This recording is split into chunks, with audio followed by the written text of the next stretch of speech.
Hi, my name is Todd Carter. I'm a Principal Premier Field Engineer working for Microsoft.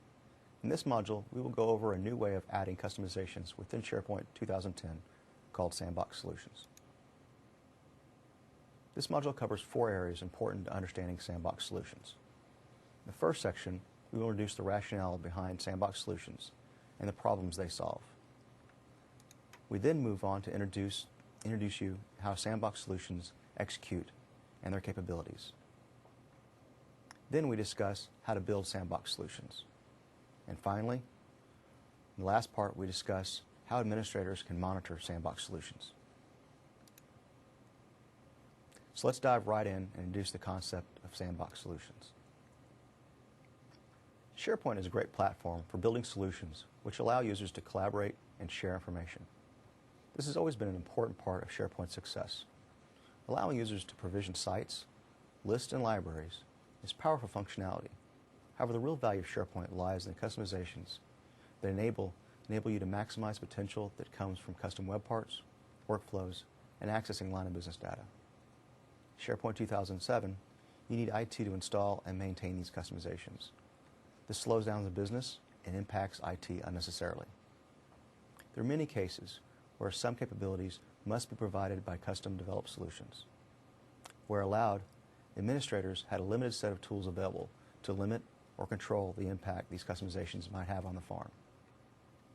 With little to no insight into what the custom solution may be doing, administrators only really would apply CAS policies to limit or restrict the code's access to certain functionality. This, however, did nothing to help if the code was poorly written. It has been noted that in some organizations, the biggest cause of SharePoint issues is from custom code. SharePoint 2010 allows developers to continue to develop SharePoint solutions called Sandbox Solutions. Sandbox Solutions provide site collection owners the ability to deploy solutions which are scoped to only their site collections without requiring a farm administrator. They can choose to install or uninstall any number of solutions which fit their business needs. Farm administrators can monitor and regulate these solutions through site collection policy. Administrators remain in control, and we will discuss how this is accomplished later in this module. Overall, Sandbox Solutions increase business agility while reducing the burden on IT. So how do Sandbox Solutions help? Sandbox Solutions are important to those organizations which host multiple SharePoint sites within corporate environments and whose customers demand more than just out-of-the-box functionality from SharePoint. Pushing the deployment responsibility to a site collection administrator, farm administrators do not need to be involved in the process, which reduces IT costs and reduces the time it takes to deploy customizations. By isolating Sandbox Solutions, farm administrators can be assured that even the worst written code will not bring down the SharePoint farm. Any errors resulting from these custom solutions will be the responsibility of the site collection administrator. Sandbox Solutions do not have the capability to perform all actions like some farm solutions. Sandbox Solutions can only use a small subset of the SharePoint object model, which is scoped to the site collection. The Sandbox code executes in a partially trusted environment with very restrictive CAS policies applied. A validation framework provides a means for farm administrators to block or blacklist known bad solutions. Sandbox Solution Validation runs each time a Sandbox solution is invoked. In addition, the validation framework can be extended to create custom solution validation features. Each solution is deployed into the site collection's solution gallery, and its operation and scope is limited to only that site collection and cannot extend further. The solution gallery is a new gallery, much like the web part gallery, where site collection administrators upload and activate their Sandbox solutions. These solutions install site or web scope features, which are managed in the same manner as farm deployed or built-in features are today. This means site collection administrators are empowered to deploy and manage their solutions without needing to involve their IT departments. The way users install and interact with the Sandbox solution is very similar to farm solutions. Once uploaded to the solution gallery, a Sandbox solution can be activated. This process auto-activates the features within the solution. These features can be scoped to a site collection or a web and can be individually activated and deactivated like any other feature. Deactivation of a Sandbox solution allows it to be deleted and no longer executes any code, which is part of that solution. Uploading and deleting a Sandbox solution from the solution gallery is a bit like adding or removing a solution from the farm, while activating and deactivating is much like deploying and retracting farm solutions. Now let's take a look at how the code is executed within the Sandbox. Let's take another look at how SharePoint isolates Sandbox solutions. There are really 4 walls to the Sandbox. 1, quotas and block solutions. 2, a limited object model. 3, an external process to run Sandbox code. And 4, code access security, or CAS policies. Within central administration, the farm administrator will centrally manage Sandbox solutions through solutions administration. Farm administrators can block known bad solutions which have been reported as causing issues. They can have the ability to set a custom error message for each blocked solution, which optionally could redirect a user to where they can receive more information. Each time a Sandbox solution attempts to run, this list is checked to ensure the Sandbox solution is okay to execute. The site quota templates have been extended to include support for a resource point system, which will be used to track the resource usage for each Sandbox solution. Much like disk quotas, resource point quotas can be configured to have a warning and hard limits, and site collection administrators will receive email when they cross the daily limit. In many cases, you will find that solutions which only require access to single SP site, SP web, or SP list will run fine as Sandbox solutions. This means web parts, event receivers, workflow actions, and InfoPath forms are fully supported as long as they operate at the SP site and below within the SharePoint's object model hierarchy. Sandbox solutions use the same deployment mechanisms as features and element manifest as farm solutions, so feature receiver code is permitted.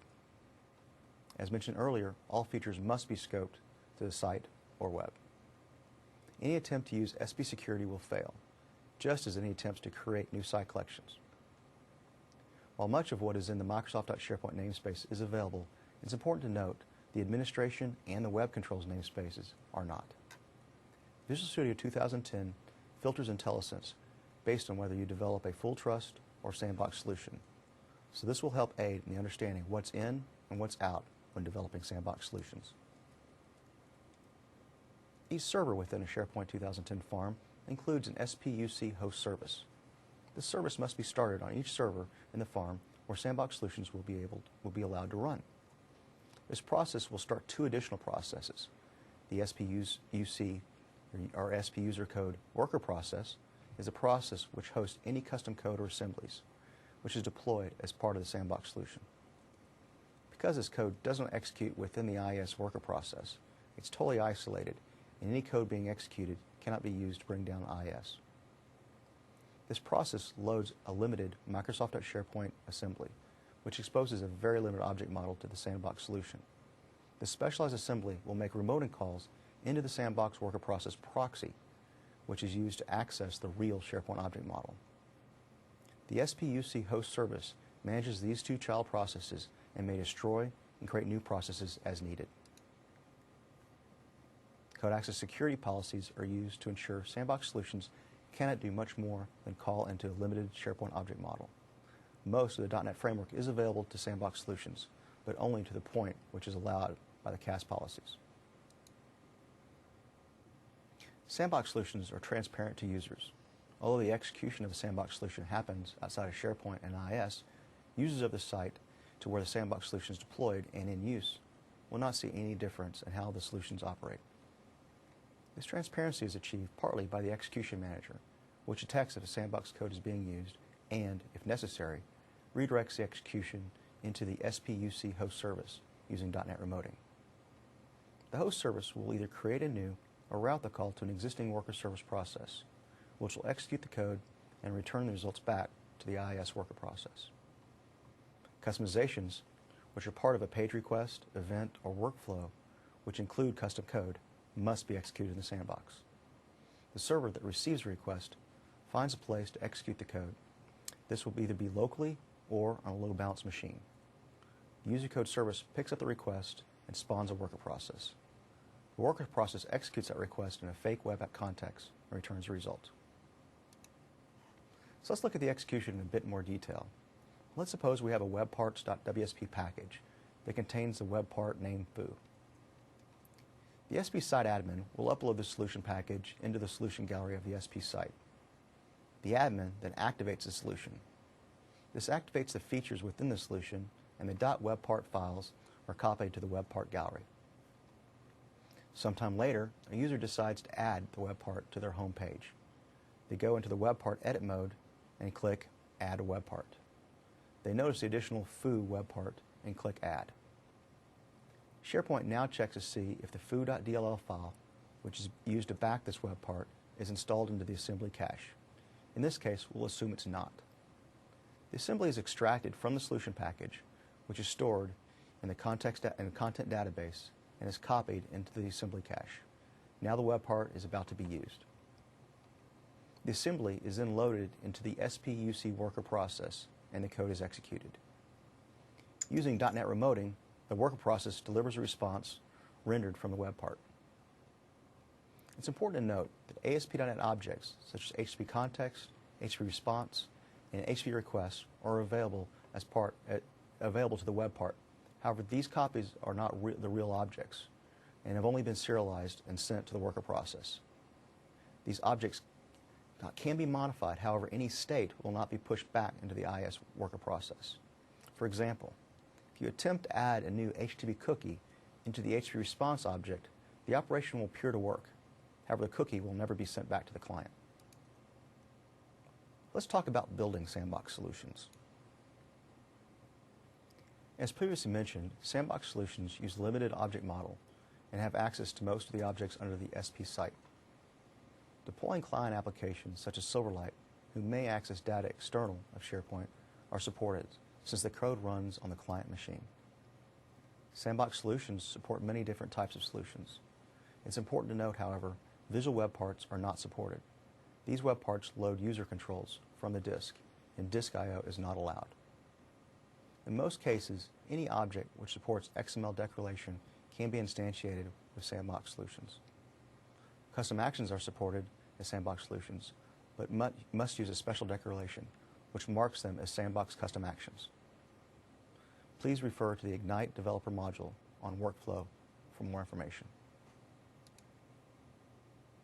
So let's talk boundaries. Here's a list which should give you an idea of how tight these restrictions are. We do not allow off-box connections, which includes HTTP, web services, or any calls to ADO.NET, such as when you might want to connect to a SQL server. Enterprise features, such as search and BCS, are not allowed, with one exception, which we will discuss later. Other operations, such as trying to create additional threads, pinvoke calls into native assemblies, accessing the disk, or attempts to access other sites within SharePoint are blocked. When building Sandbox solutions within Visual Studio 2010, the IntelliSense is switched to assist the developer by hiding types which are only supported in farm solutions. This, however, does not change how the project is compiled. That is, the project is still compiled against the full version of Microsoft.SharePoint. Any code, which may have been reused from other projects, may still compile but fail at runtime. One workaround is to change the project's reference within Visual Studio to Sandbox versions of the Microsoft.SharePoint.dll. It's important, however, you switch back to the full version before you attempt to deploy or debug the project, or you'll find these operations will fail. In this demo, we will create a simple solution and deploy it as a Sandbox solution. Okay, in this demo, we're going to create a Sandbox solution using SharePoint 2010 and Visual Studio 2010. So we'll go ahead and start Visual Studio, and we're going to create a simple Sandbox solution. In this case, you can create a lot of, we'll go ahead and get started here. You can create a lot of different project types, and here we are in SharePoint 2010, and we have these different project types you can choose from. Now, in some of these cases, we want to go ahead, like these workflows, for example, are not going to be supported in Sandbox environments. but what is supported are event receivers, list definitions, content type, things like that. So just something to keep in mind. Also, the visual web part is also not supported. The visual web part uses a user control which is actually stored on disk, and because Sandbox Solutions cannot actually access the disk, those that wouldn't work, and effectively those aren't available to us. Now, what I normally do is just pick an empty SharePoint project and just start from here. So do that, and this is where you're asked if you want to deploy as a Sandbox solution or as a farm solution. This is really just a project property, and you can change this later. The WSP itself that you're actually generating is identical, so that's it's not going to really change what the WSP is itself. However, it does change where the SharePoint tools deploy it, as well as it changes the IntelliSense that we're going to be given to us. So I'm going to go ahead and hit finish. And so we've got just an empty SharePoint project. I will show you something here. If you look here, you'll notice that it's set to true. Is our Sandbox solution set to true? So we know that that's a Sandbox solution, and I can go through here if I wanted to and toggle that to false, and then compile it, and it would just deploy to a different location. So I suspect some of the audience that are watching this have probably seen a Sandbox solution, or probably seen a number of potential solutions you could create with Sandbox. One of the things I thought was very interesting when I was first learning about this was being able to create Sandbox solutions specifically for custom actions, for workflows that we could actually use inside of SharePoint Designer. So that's what I wanted to do today, was create one of those. So we'll start by creating I'll add a new element. And we'll just call this, we'll go down to here, to empty element. Let's call this workflow element. And what this is going to do is going to go ahead and add a feature for me automatically. So I actually want this to be a site collection scope feature, so I'll just go ahead and change the scope of it here. The name doesn't really matter. You can change the name if you want. It's not really important to our demo. Inside of this elements is where we want to add a workflow actions element. And inside of here, what we'll do is I've got some XML already set up for me. So let's just walk through this. So this is a custom action. And let's just walk through this real quick. So the name of my action is going to be create list. So this is where this is the name of the action that will be displayed within SharePoint Designer. Sandbox function is true. So this is effectively saying, look, this is an action, but it's a sandbox functioned action. So you don't look for a .actions file or anything like that, because this guy effectively, this elements file, is actually our .actions. Then the class name that we're going to use. So I'll create some code later in our next step where we're going to create this code here. And then the function that you're going to call. So you're going to have this class and then this function. This function is going to get called, and this function is what needs to return, is what's going to create the list for us. So in this example, right, we're creating a list. So this action is, we're going to create a list at the time this gets executed within a workflow. And it applies to all content types, and then we've got a category of side actions. So when we'll go into SharePoint Designer later, you'll see where the actions listed, there's going to be a category, and we can put our create list under this new site actions category, or we could have chosen a category that already existed. Now, let me move this over a little bit so we can see this. This next bit is what we're going to see in SharePoint Designer, and this is the rules designer. So in our particular case, we're going to have a sentence, and the sentence is in the UI. If you guys have done this before, you'll kind of recognize this. If not, I'll be showing you a little bit.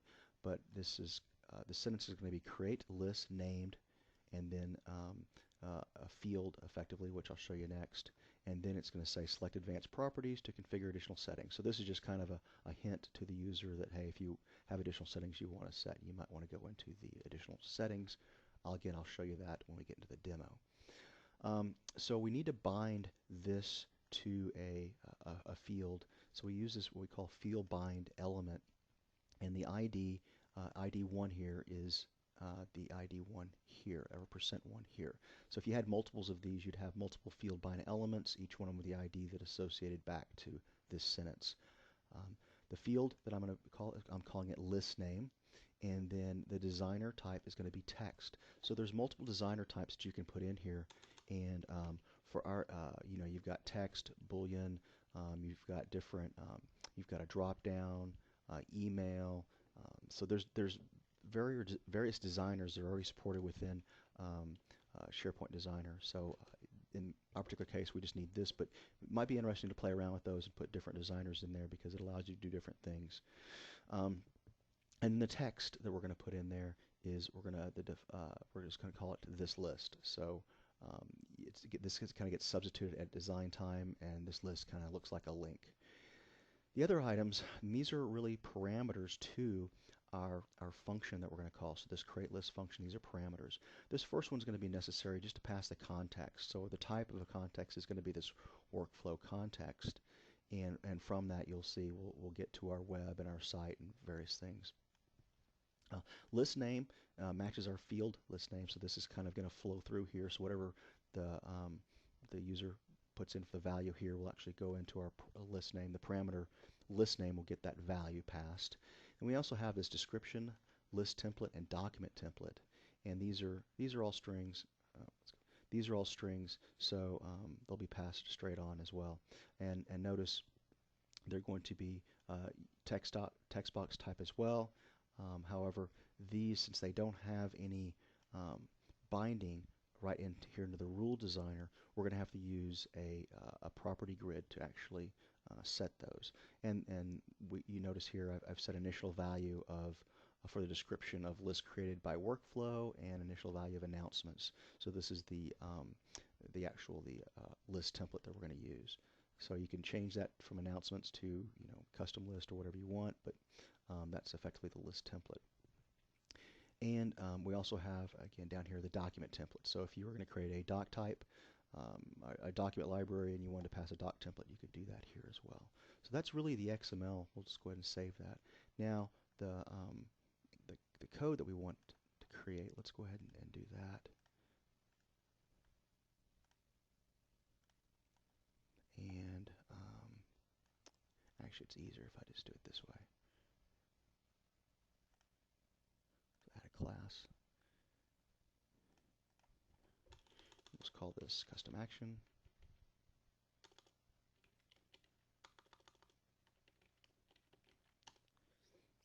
And we don't really need any of this.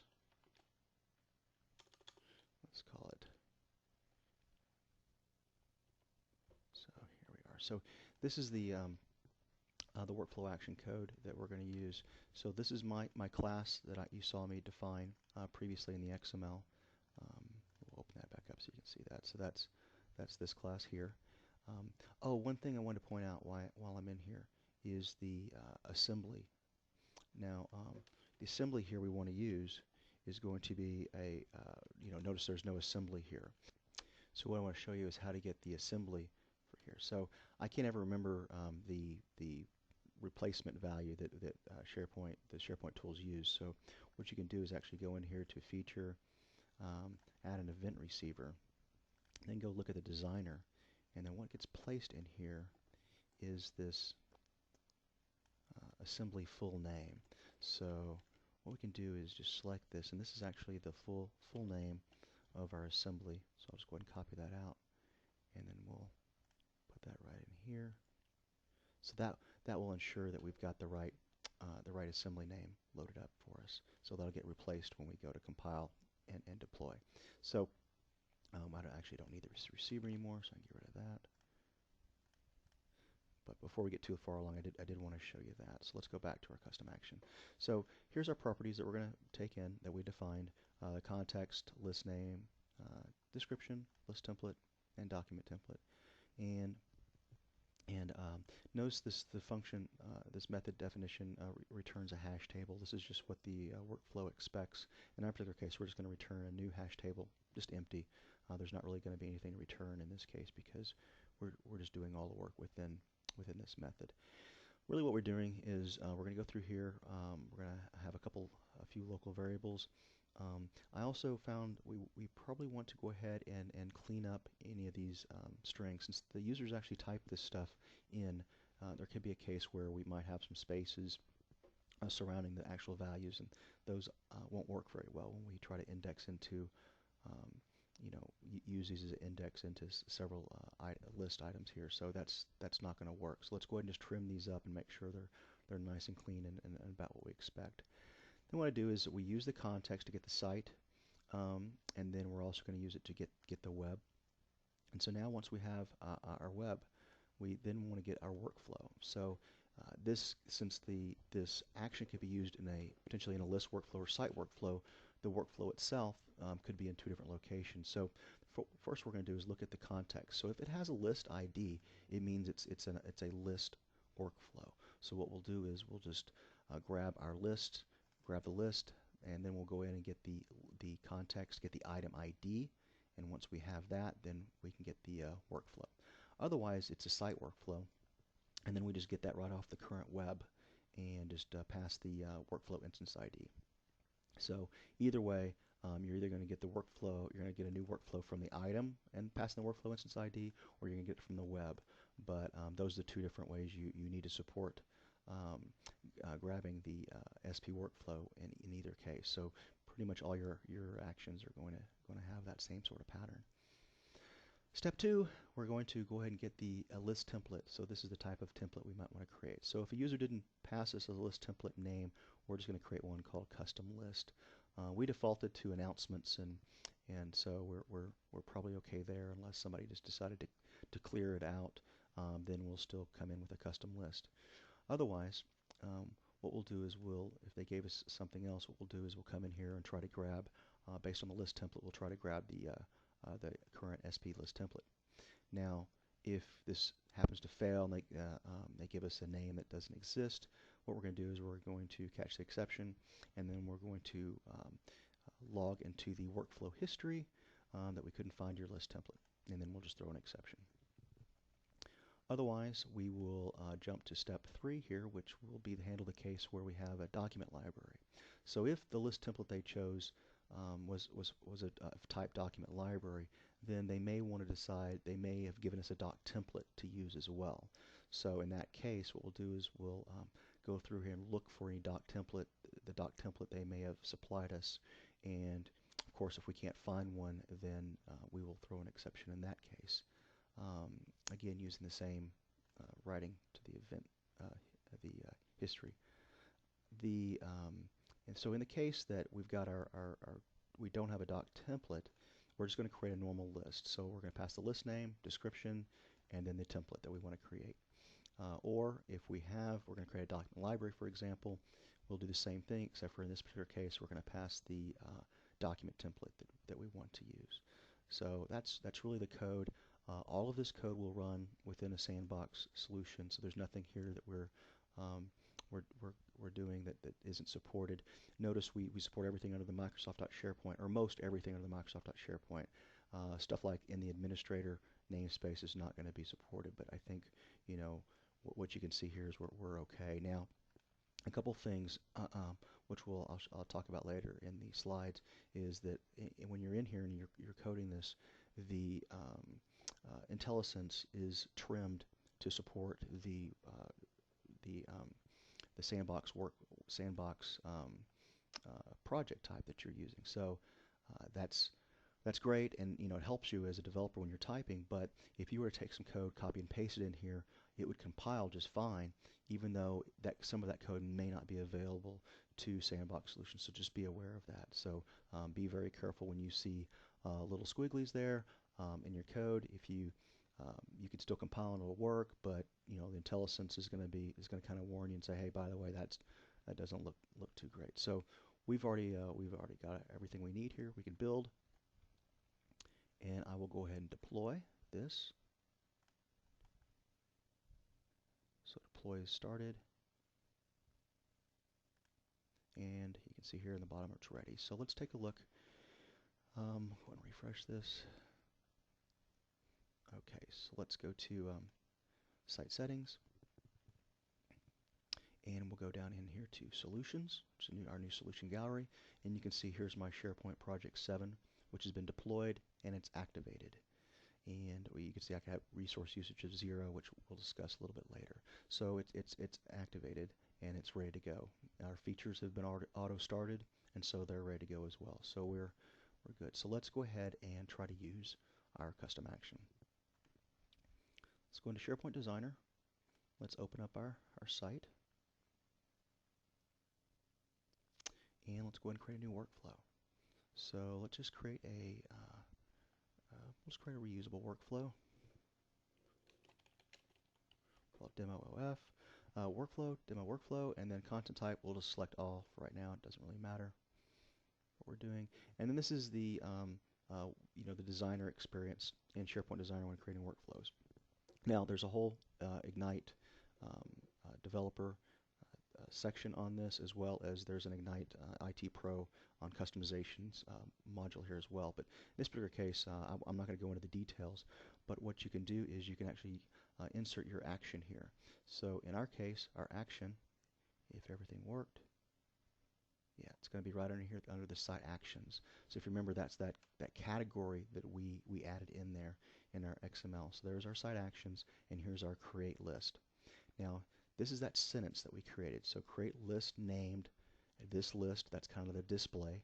And then you can see here the select advanced properties to configure additional settings. So in this list, we'll just call this Ignite. We'll call this Ignite Workflow Demo. Now, that's enough to create the list, right? Just the name.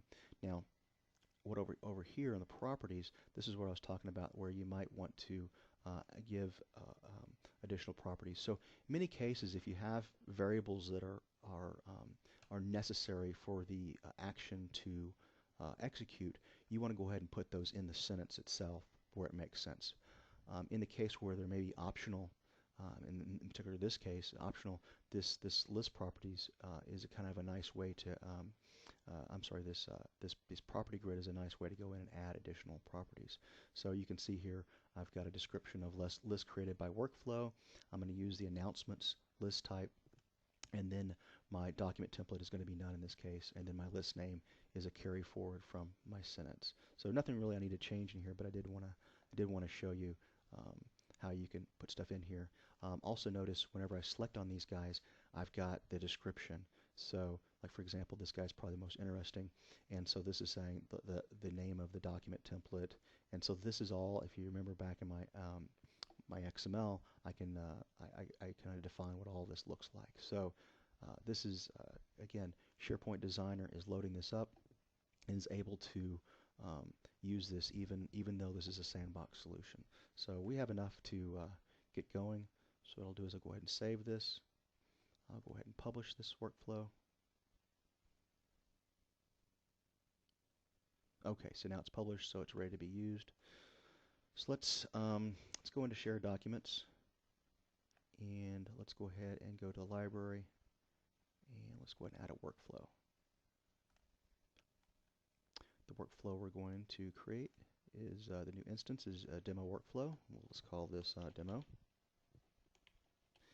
And doesn't really matter, these are all fine. And probably what we want to do is we want to start the workflow whenever a new item is created or changed. So let's do that. So now our workflow is actually running.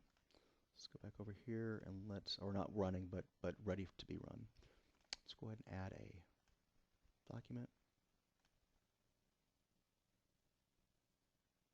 Okay, let's edit this. So we'll just change this up a little bit. And then our workflow, our demo workflow is now in progress. And so that should finish here soon. So let's do go to browse. Now our list should have been created, so just take a look at our list.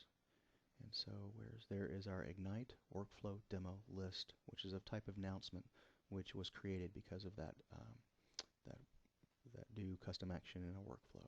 So again, just a really neat way to show how some of the functionality that you can do. Again, this is just users that are site collection administrators within their site collection can actually do this type of functionality, and I could then go over here to my site actions, and if I impress someone with this and say, oh, I want that as well, you can go right over here and you can just download the WSP and just give it to them, and then they can just come in here and upload it and then activate it themselves. So very neat way to actually create just a small bit of customization and then be able to share that among site collection administrators. And that completes this demo. There may be a case where it's necessary to allow a Sandbox solution access data outside of what's normally allowed. BCS can expose line of business data through SharePoint through what are known as external lists. For the most part, these lists look and behave the same as SharePoint lists and use the same object model code to get to the list data. When using line of business data in this fashion, Sandbox solutions could potentially have read and write access to line of business data. The second option is to use a full trust proxy. Full trust proxy is a custom assembly which is deployed in the global assembly cache, which is called through special interface exposed within SharePoint.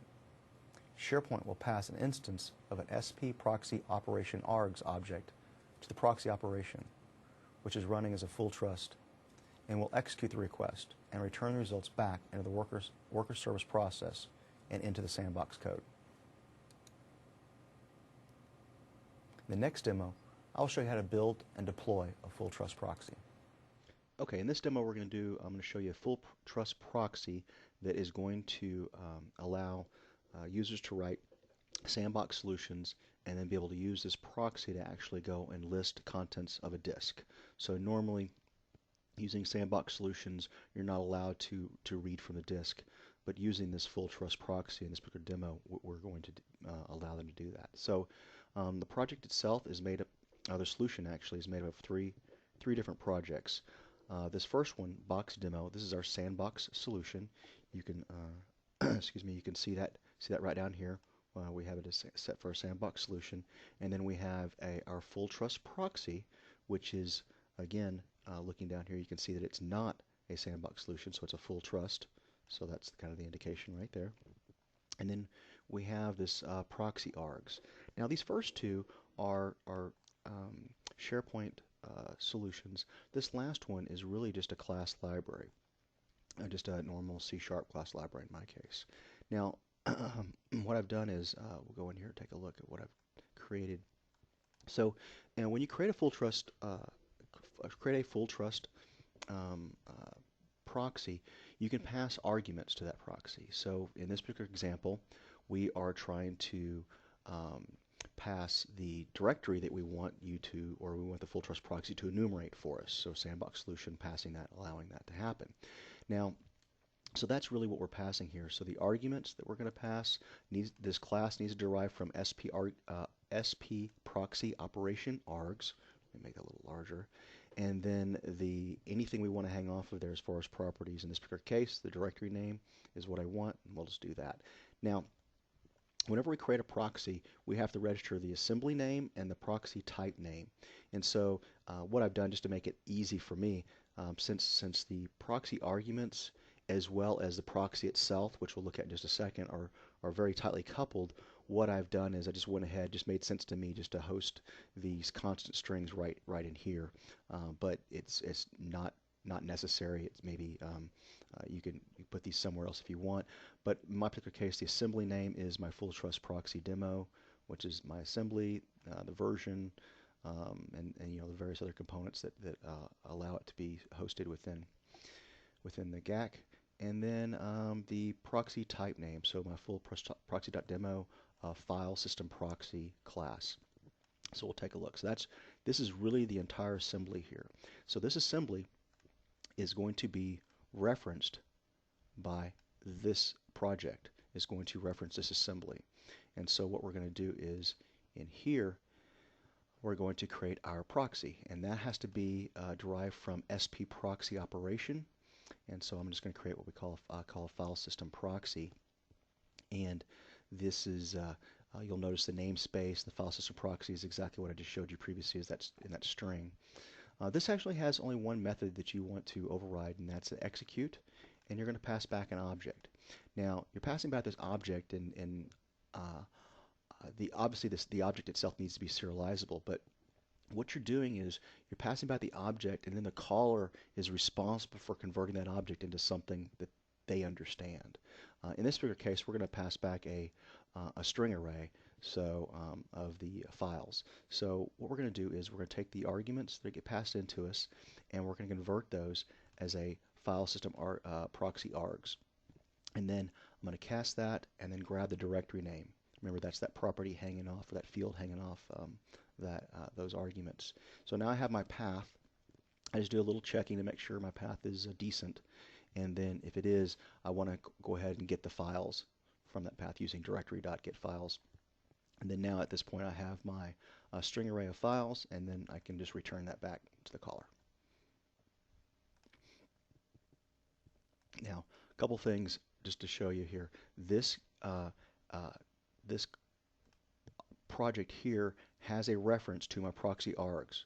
So that's kind of how that works. So when you do that, we need to also make sure that we include that in our package. And so we want to go ahead and deploy that along with that. So we want to go into, and that's where we would add it right in here. So we want to make sure that gets deployed into the GAC as well. Well, when you deploy that in the GAC, we need to do something special to this assembly. And this is something that if you don't do it and you miss it, it's going to be very frustrating for you. What you need to do is go into the assembly info or wherever you want to place this. You need to put this this property in, and that's to allow partially trusted callers.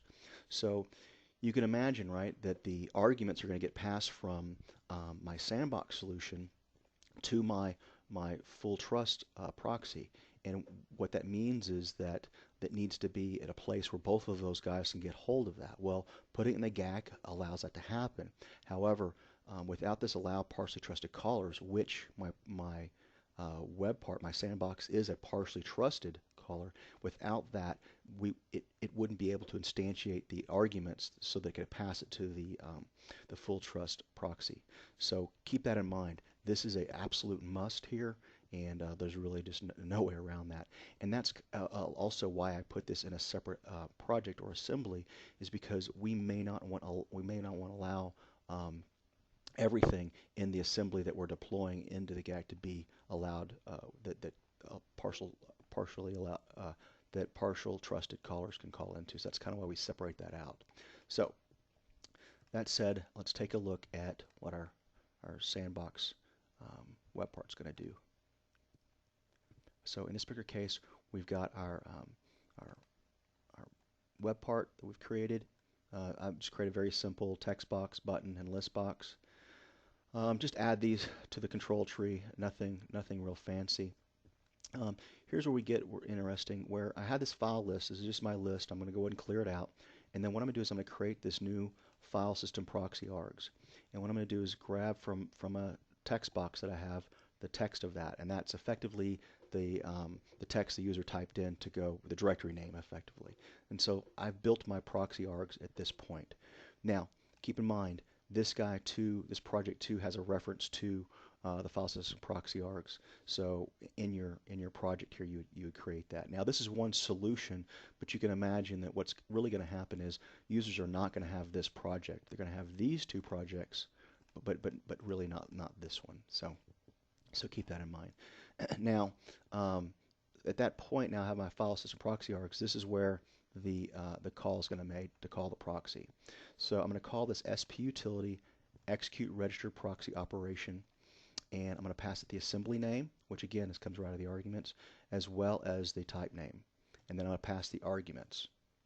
And then all I do is I just call I'm going to pat whatever gets returned, in this particular case a string array, I'm passing it right to the data source, and then I'm calling data bind, and that's really it. One thing I need to show you though is how does he know? In other words, it says register proxy operation, right? So that means I need to show you how to register that. And so in my particular case, I did that in the feature receiver. So it's very simple. It's going to be, you're going to use the SP user code service.local proxy operation types, and you're just going to add. So this is just a collection that you're going to add to, and you make sure that you call this update after you call add. In this particular case, I'm just telling it to force, so it goes to all the servers in my farm right away. Now, a couple things. So let me show you the proxy. So here's the proxy. I just had a field, and I just knew up a new proxy operation type. Here we go again. I'm using that assembly name and this proxy type name. Now, this is kind of why I used a constant string here that all these guys could get hold of, because if I decided to change my class name, or or I decided to change my assembly, I can do that all from one location rather than going to all these different places in code and doing that. So it's just easier for me. When originally when I started working on this, I had the strings all over the place, and it didn't work very well. So this is kind of a at least it works for me type of deal. So learn from the hours that I wasted if you can. So what I try to do is I try to remove the proxy first when unactivated, and then add it, and then where it's deactivating, I just try to remove it as well. So the remove code is really just to see if it contains the proxy. So I knew up an instance of the proxy and says, does it contain it? If it does, then go ahead and remove. And then again, very important to make sure you call this update, or you effectively didn't do much of anything. So that's kind of how that works. So let's go ahead, and what we want to do is a couple things. We want to go ahead and deploy I just deployed our full trust proxy.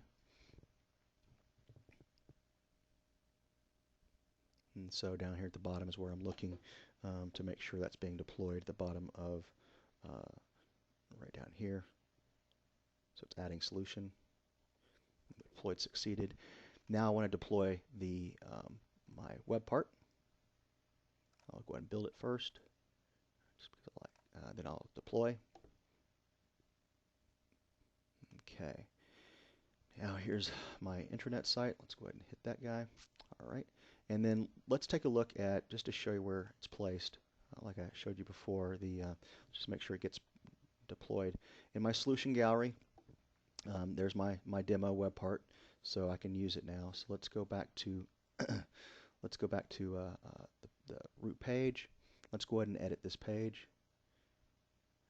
and we'll go ahead and add a web part.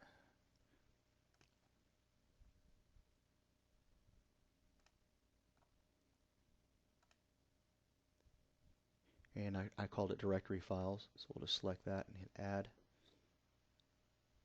So again, just to keep in mind, this is my Sandbox web part that I created. So nothing special about it other than it calls into the full trust proxy. So what I can do then is I can just type in like // and hit submit.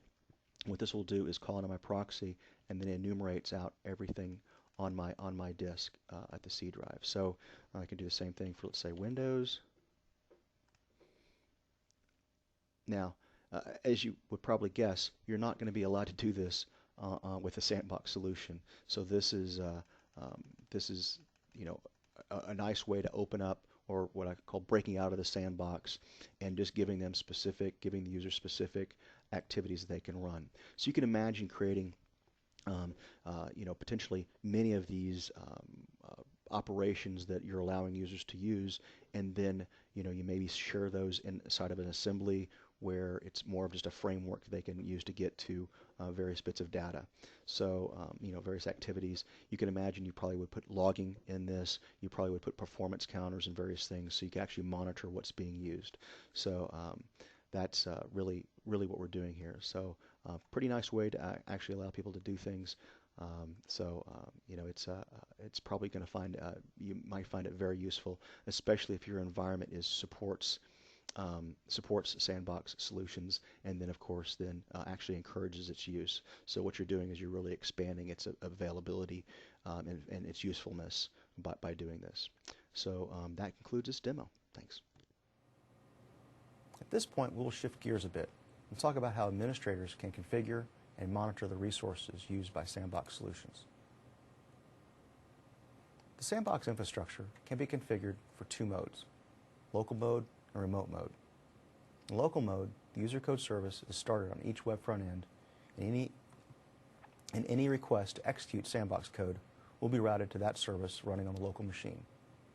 It's important that if this mode is employed, the user code service is started on each web front end using the services on the server using the services on server configuration within central administration. Remote mode may be used when you would like to use or dedicate one or more member servers to execute Sandbox code. All requests to execute Sandbox code will be routed to these dedicated machines and load balanced. The load balancing occurs within the execution manager and cannot be configured. As we mentioned earlier in the module, SharePoint includes a solution validation framework, which can be extended to support custom solution validation routines in addition to the block list provided within central administration. For example, you might use this functionality if you wanted to confirm a solution was signed with a specific certificate, or you may choose to create a whitelist where the Sandbox solution would only be allowed to run if it existed in an approved list. Validation happens just before a call to execute the Sandbox solution to ensure it's okay to run. This means solutions which may be blocked may still be uploaded and activated within SharePoint. However, they will be blocked if they attempt to execute any code.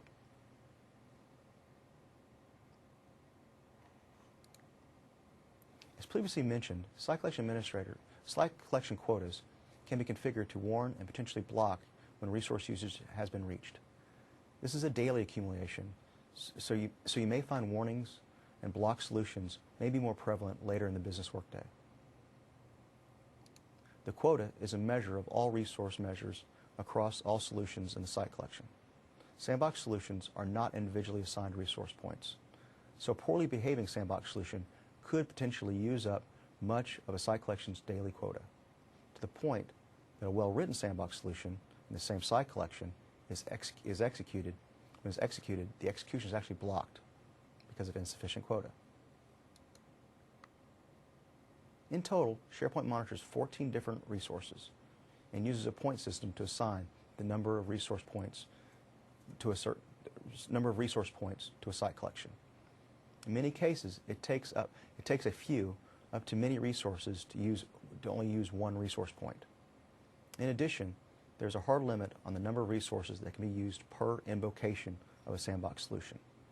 For example, let's have a web part which attempts to make 150 calls into the SharePoint database. Since the max number of calls is 100 per invocation, the web part will be blocked when attempting the 101st call, as well as the site collection will have its resource points incremented by 0.25 points for the 100 calls into SQL. If the administrator chooses, these values can be changed using PowerShell. So in an environment where the CPU cycles are at a premium, the process CPU cycles measure can be tuned to charge back more to the Sandbox solutions for its use. So let's take a quick look at a simple case. Suppose we have a solution which has executed 40 SQL queries into SharePoint.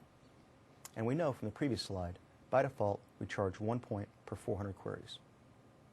We can see that for this solution, the site collection will be charged 0.1 resource points plus any additional counters for the solution.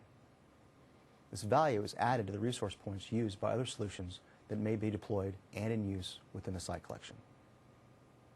So let's look at another demo where I will show you how you can create and deploy a custom solution validator. Okay, so let's take a look at our solution validator. So here's my solution. We have a solution validator project, and this is, again, just a SharePoint 2010 project. And what I've done is I've mapped a folder to the admin directory. Underneath that, there's a solution validator, and then we've created a page called Manage Tokens. And so this is the page we're going to be managing our validator from. And so our validator is going to check for tokens. And what it's going to do is it's going to check for the tokens to ensure that a certain key was used to compile, which is used to sign the assemblies that are being used in the various user code, Sandbox solutions that are being deployed. So we'll take a look at a couple things here. So I have an elements here, elements.xml, and in here I have a custom action group and a couple custom actions. And so what this is doing, so this is being deployed into Central Administrator. In fact, that's kind of the signal here that you can tell the admin folder that's available within Central Administrator. So that maps to the _admin subfolder within that site. Now, I have a custom action group, and what I'm going to do is call this user code management. I'm going to go ahead and just use a URL, image that's already on the machine. And then the location of this is going to be in the system settings. So I'll show you what that looks like in a little bit. And then I've got a couple custom actions. And they're both going to be in the same group. So this is the group ID. Notice they both match. And then one's going to be solution validator settings, and the other is going to be the manage user solutions. So this is already on the box. It's already configured. I'm just giving another place for you to get to it here. So just to keep that in mind, this is already there. So it's nothing really to do here in our code. But this manage tokens is a page that had to be created to allow us to manage the tokens that are going to be used. So if the solution being activated or being executed does not have the right token, then it's not going to execute. So the token validator, so this is our validator that we have, a custom validator. It has to derive from SP solution validator. Make this a little larger. It has to derive from SP solution validator, and then I have this allowed token. So these are all the tokens that are allowed to be executed. Notice I have the persisted property here, so this will get persisted. So this will these tokens will stick and be there for every instance of this token validator. So probably the most interesting part of this is so I've got the add token, remove token, as you'd expect. The get tokens is just returning an array or a collection of those strings. And then here's the validate solution. So validate solution, what it's going to do is it's going to go through every solution file. And make this a little bit smaller actually. It's going to go through every solution file. So what's being handed to us is the solution validation properties, and the properties has a file collection on it, or a files collection. And what we want to do is we want to go through each one of those files and look for the extension. If it's .dll, then what we want to do is we want to validate that assembly. Otherwise, it's not really that interesting to us. So you can see here that we're going to run through these and call validate assembly. So if we get into this validate assembly, what we're going to do is, again, we have the properties and then the assembly that we're being passed. So we're going to set the properties valid to true. Now, by default, it's going to be false. So the way I've written the code, we're going to set it to true and assume we're okay. And then if we're not, we'll fail out. So we want to get a temp file name. So we do that here.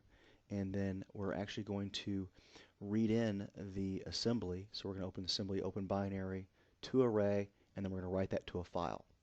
So once we do that, then I can read that from a call to a get assembly name. And so now I have my assembly name, which is in the system.reflection namespace. From that, then I can get the public key token. So once I have my public key token, I want to convert that to a string. So there's my string, and then by default, what happens when you do this, use this bit converter, it's going to be, each byte is going to have a hyphen between it, so we don't really want that, so we remove that here, and then I just uppercase it. So now I have my token. So my public key token, then I want to look at and see, is that public key token in my allowed tokens collection or array?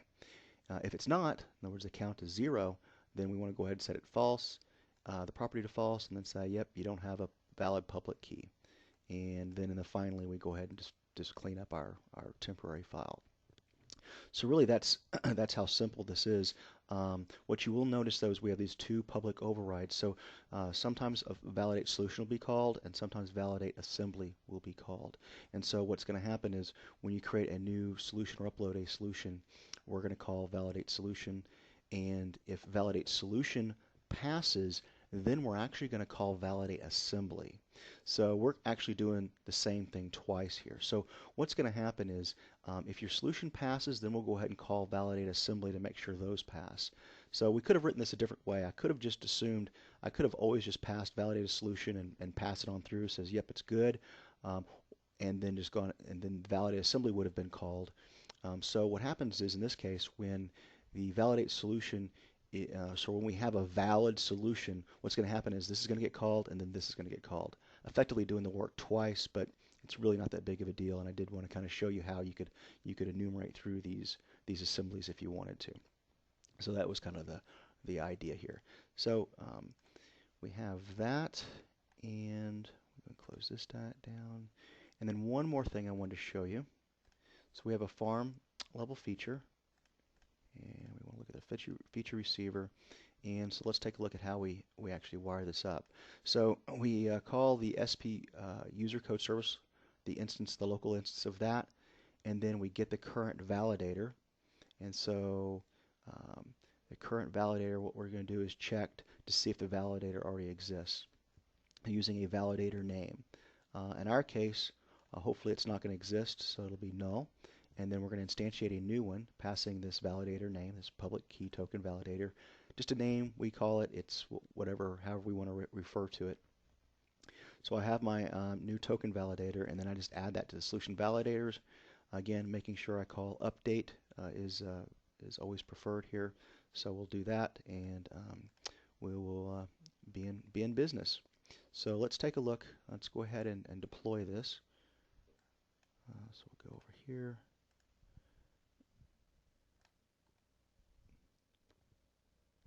So it's adding the solution right now, and then deployed succeeded. And so it's a farm feature. So we want to make sure it's activated. So here's our solution validator. So we'll go ahead and activate this. So now our solution validator is activated. We can go to system settings, and now we have this new group called user code management. And this is the manage user solutions, which this is a blacklist that's done out of the box, and this actually uses a solution validator as well. It's one that actually already exists in that collection that we just added to and removed from. So if you actually look at the count on that collection, you'll see that there's 2 after we've added ours. So that's how this is implemented, just the same exact way we do. What this one's doing is this is a block solution. So what it'll do is block solutions that are specifically added to this list. In our case, we want to we're going to go over here to the solution validator settings for our custom validator, and we want to block solutions that don't have a token that matches a public key token that matches. So we'll leave this blank for right now, and then we'll go over to the solution gallery. Now we'll refresh this guy and see if I have a solution in here.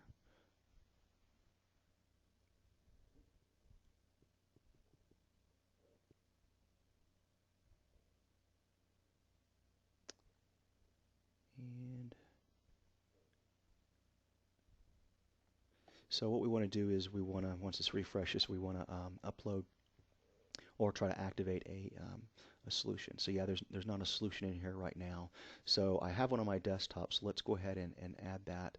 What I'm going to do is upload solution, and I'll just choose that one on my desktop, which is this one that I showed you guys before. Let's rename that. So this is the one we used in our previous demo. Okay, now notice, I'll just close it right now. Notice I uploaded that, but there was no, like I didn't get an error or anything. Well, it's because solution validation happens when it's activated. So I can upload whatever I want here, but it just when I activate, it's when I am going to go through some kind of validation. So I want to hit activate, and I'll try to hit activate again here. And notice I get this kind of an ugly error page, but notice the exception, not a valid public key. So what's going to happen is whatever the error message that you set, when you set false to that property and say here's the error message, this is what's going to show up. So let's go ahead and do something else here. Let's go ahead and go back to solution validation, and let's add a valid key. And so what I did was I already opened that assembly up and took a look at what the key was. So off my public key token. So now there's my public key token. So we should be able to go back over here. Let's refresh. Should be able to go back over here and be able to activate this guy.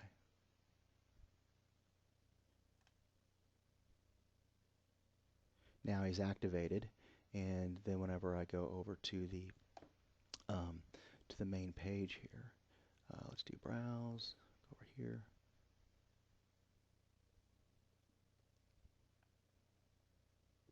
And here's that solution. So notice it's working. So that's really just how validators work. It's pretty simple to use, and as you can imagine, you could create any number of lists, which are out of the box as a black list, but you could create a white list. And in this particular case, I effectively did that by ensuring that we have the right public key token when we create these things. So any users attempting to upload or upload and activate a solution that's not part of that, doesn't have that public key token, or wasn't signed with that key, is not going to be able to be activated. So that concludes this demo. Thanks. In this module, we introduce you to the Sandbox solutions.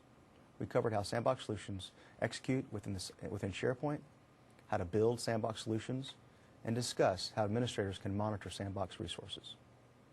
This concludes this module. I would like to invite you to take a closer look at some of the other Ignite content is available as you continue to learn more about SharePoint 2010.